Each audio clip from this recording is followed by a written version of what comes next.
Oke, halo semua dan bertemu lagi bersama gue Dioris di MotoGP 24 untuk karir di season ke-9.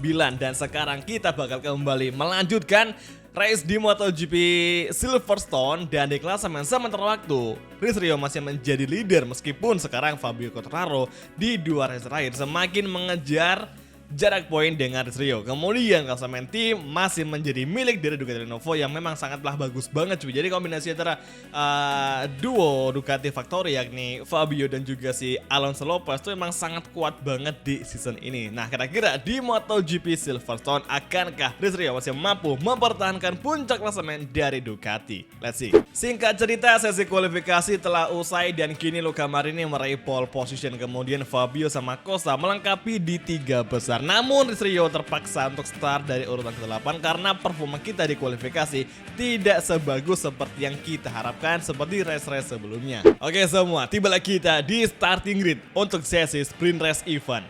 Kali ini dengan cuaca yang sangat terang banget, kita bakal menggunakan komando banyak Palununa karena kita ngejar posisi terbaik ya di MotoGP sprint kali ini, yakni soft dan juga bensin yang kita kurangi. Semoga saja bobot motor lebih ringan untuk bermanuver di sirkuit Silverstone di British GP.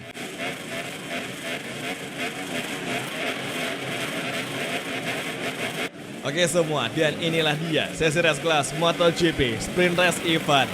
Lampu merah padam, langsung kita gas race MotoGP Silverstone. Saat ini kita akan mencoba mengambil inside line finally. Chris Rio memasuki posisi keempat dan di first corner, second corner.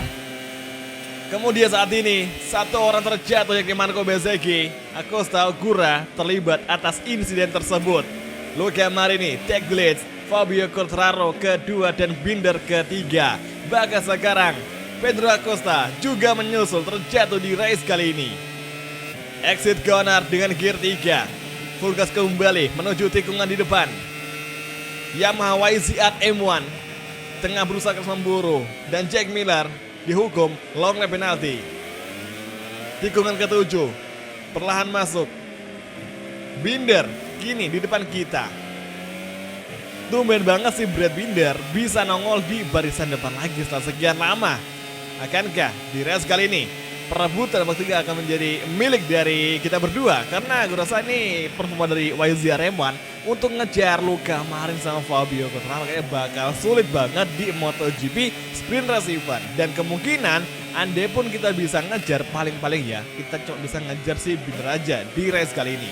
Oke, kita agak ngebikin kesalahan dengan salah mengambil racing line, tapi nggak masalah karena emang di sektor ini emang susah banget buat dilewatin cuy. Oke, exit corner, full gas kembali, RHD on, back right, di belakang ada Maverick Vinales dan juga Pecco Bagnaia di posisi kelima. Wow, luar biasa, Pecco ke-6 ya. Jadi Pecco ini tumben banget dia bisa fight di barisan depan setelah sekian lama. Pokoknya kapan Pecco Bagnaia udah pindah dari Ducati dan gabung sama motor yang sekiranya pelan kayak kita ini, itu Pecco pasti bakal langsung kesulitan banget untuk fight di barisan depan. Namun ada yang aneh yakni Jorge Martin sama Marquez yang di awal musim kita bermain karir MotoGP 24 mereka bagus banget, tapi sekarang mereka benar-benar kacau balau. Padahal Marquez, Martin di season ini menggunakan Ducati Gresini yang harusnya bisa gacor namun nggak bisa tampil perform seperti yang kita harapkan. Dan sebenarnya keinginan gue di MotoGP karir musim ini tuh ada perlawanan dari kayak ya Marquez lah, atau mungkin Martin, Francesco Bagnaia, pokoknya nama-nama yang sering mencari di barisan depan di MotoGP Irilansi. Nah sekarang ini di season ke-9 siapa sangka kita memiliki beberapa pesaing baru seperti Luca Marini, terus Binder bahkan, dan juga Fabio Quartararo yang mereka di musim ini di MotoGP asing nggak pernah fight di barisan depan, tapi di versi karir kita mereka nongol di barisan depan. Ya seru sih, tapi lama-lama aku juga pengen ada persaingan yang benar-benar seperti yang ada di Irilan, seperti ya antara Pecco Bagnaia, kemudian Marquez, Ogura, atau mungkin ya yang lainnya. Pokoknya sering mencari di barisan depan. Tapi sekarang ini kita bakal coba saja menikmati persaingan dengan Luca Marini, Fabio Quartararo, si Binder. Yang meskipun si Binder saat ini baru pertama kali setelah sekian lama dia bisa bertarung di barisan depan guys. Oke, entry corner, tikungan zigzag di sektor ketiga akhir, turn 10, 11, 12, kemudian 13. Kita masih dengan gear 2. Gear 2 paling aman di sektor ini. RPM-nya bisa kejaga cuy. Oke, full gas lagi. RHD on. Fokus Q fighting. Entry corner lagi. Kita mencoba light braking. Nah, sekarang kita ada kesempatan untuk menyusul rombongan mereka di sini di 3 tikungan terakhir. Tepatnya di tikungan S yang memang sangatlah sempit sekali. Oke, tikungan ke-16, 17 kita masuki. Let's go guys. Inilah dia, gap semakin rapat. Brad Binder semakin kita buru. Main straight, lap terakhir, sprint race event. Inilah dia, kita serang Binder di sini di sektor 1, tikungan 2. Oh my goodness mate, Brad Binder mengalami sebuah insiden di depan mata kita. Secara langsung kita melihat bahwa si Brad Binder itu mengalami selip ban depan. Sangat disayangkan Binder yang gue kira bisa fight sama kita di akhir lap sprint ini, ternyata malah si Binder mengalah cuy. Mengalah lebih dulu sebelum bertarung sama si Rizrio ini. Apakah mungkin Binder emang sengaja ngalah takut sama si Rizrio yang ngejajak duel cuy. Jadi gue rasa ini si Binder ada sedikit rasa-rasa takut deh sama kita. Gak mungkin sih. Tapi emang sih bro, di tikungan 2 MotoGP Silverstone itu memang rada horor. Gue bilang rada horor karena sering kali gue nemuin kejadian atau para pembalap jatuh di tikungan tersebut. Entah itu ban depannya yang selip atau mungkin ban belakangnya selip. Pokoknya bener-bener banyak banget insiden yang pernah gue tahu ada yang crash di tikungan 2 track Silverstone. Kadang juga ada yang saling kontekan tapi terlalu parah efeknya, jadi makanya ya cukup kita mewajari jatuhnya si Binder tadi. Apalagi mungkin KTM memang rada bermasalah seperti di MotoGP yang asli cuy. Oke, backstride dan gini as you can see, gap kita dengan Fabio Quartararo masih lumayan jauh, tapi tidak menutup kemungkinan di last sektor kita mampu memangkasnya. Karena kita memiliki potensi di pengereman tikungan es kecil sebelum last corner. Inilah dia, here we go. Kita mencoba light braking dan inilah dia momentumnya. Langsung kita serang, bisakah? Ya Allah, nikungnya berat banget. Kita beloknya telat cuy. Oke, last corner dan Luca Marini menang. Fabio kedua, Rizrio melengkapi podium 3 di MotoGP Sprint Race Event. Ya, ini patut kita syukuri. Kita start ke-8 dan mampu finish podium. Ini udah sangatlah bagus banget. Ketimbang kita gagal finish atau mungkin gagal masuk di 3 besar. Oke lah, ini menjadi bekal yang bagus untuk nanti di race berikutnya. Jadi kita makin merasa percaya diri, makin pede nih untuk fight di race berikutnya.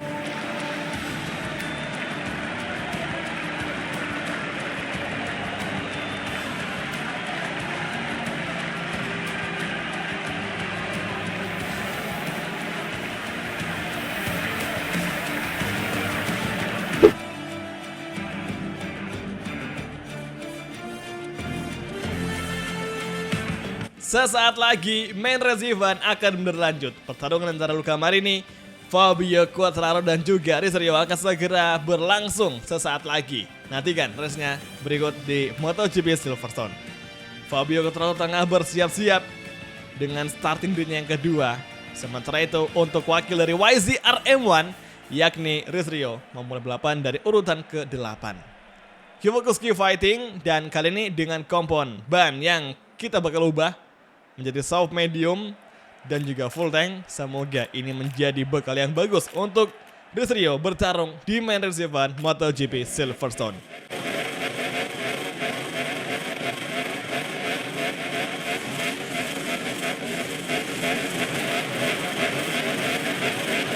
Dan inilah dia untuk sesi race kelas MotoGP season ke-9 main race event MotoGP Inggris. It's on the way. Menuju first corner, sepertinya serangan dari riders akan semakin datang karena mereka semua akan mencoba meraih kemenangan. Namun kini di tikungan kedua, Rizrio mampu menembus urutan ke-5. Sementara itu di belakang kita ada Pecco Bagnaia yang merupakan rekan kita di tim musim ini. Oke, tikungan keempat, lagi dan lagi Brad Binder sekarang di depan kita kawan-kawan. Apakah Binder akan mengulang kesalahannya seperti balapan barusan. Atau mungkin dia akan memperbaiki performanya untuk bertarung memperebutkan zona podium. Dan satu rider, satu main yang gue rasa cukup asing karena udah lama gak ngeliat dia di depan, itu Acosta yang nongol di zona podium.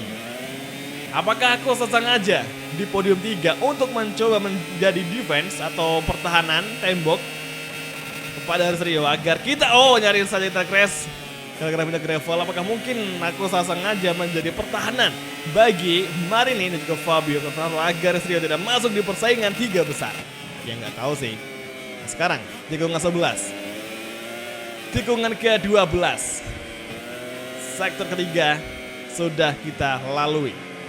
Lap pertama menyisakan sektor keempat. Lurusan panjang, backstraight kita geber, full gas dengan YZ RM1. Kita akan datang menyerang di 3 tikungan terakhir mulai saat ini. Inilah dia momentumnya, kita geber lagi. Kita ambil inside line, kita menyerang, agresif sekali. Side by side terjadi. Menuju tikungan 17 dan kini kesempatan terbuka untuk Res Rio di last corner. Kita masuk mengovertaking Brad Binder. Dan finally, kok jatuh Binder? Tapi serius, kita nggak nyenggol dia sama sekali cuy. Ini kok bisa gitu loh. Lagi dan lagi Brad Binder jatuh untuk kedua kalinya. Namun penyebabnya itu nggak tahu pasti apa. Kita tabrak enggak, tapi dia jatuh sih kayaknya ya. Kalau menurut gue pribadi, mungkin dia jatuh karena kesalahan sendiri. Mungkin saja dia tergelincir lagi seperti balapan sebelumnya kan. Ntar gue bakal taruh replaynya di video ini. Gila ini sih Binder kok bisa gitu ngebikin 2 kali kesalahan.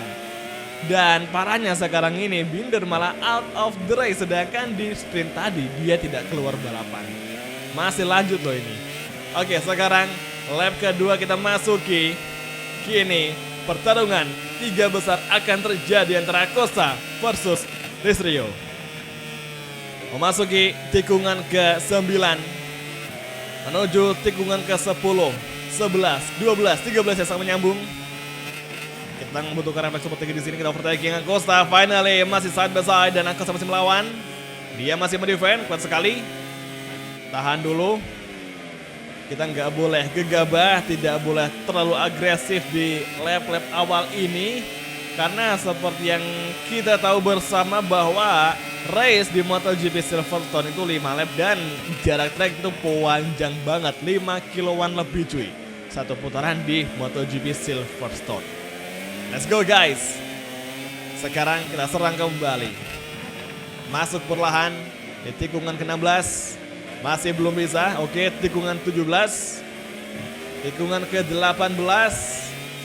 Langsung kita mulai lagi. Full gas. Main straight lap ketiga. Side by side dengan Acosta. M1 versus RC16.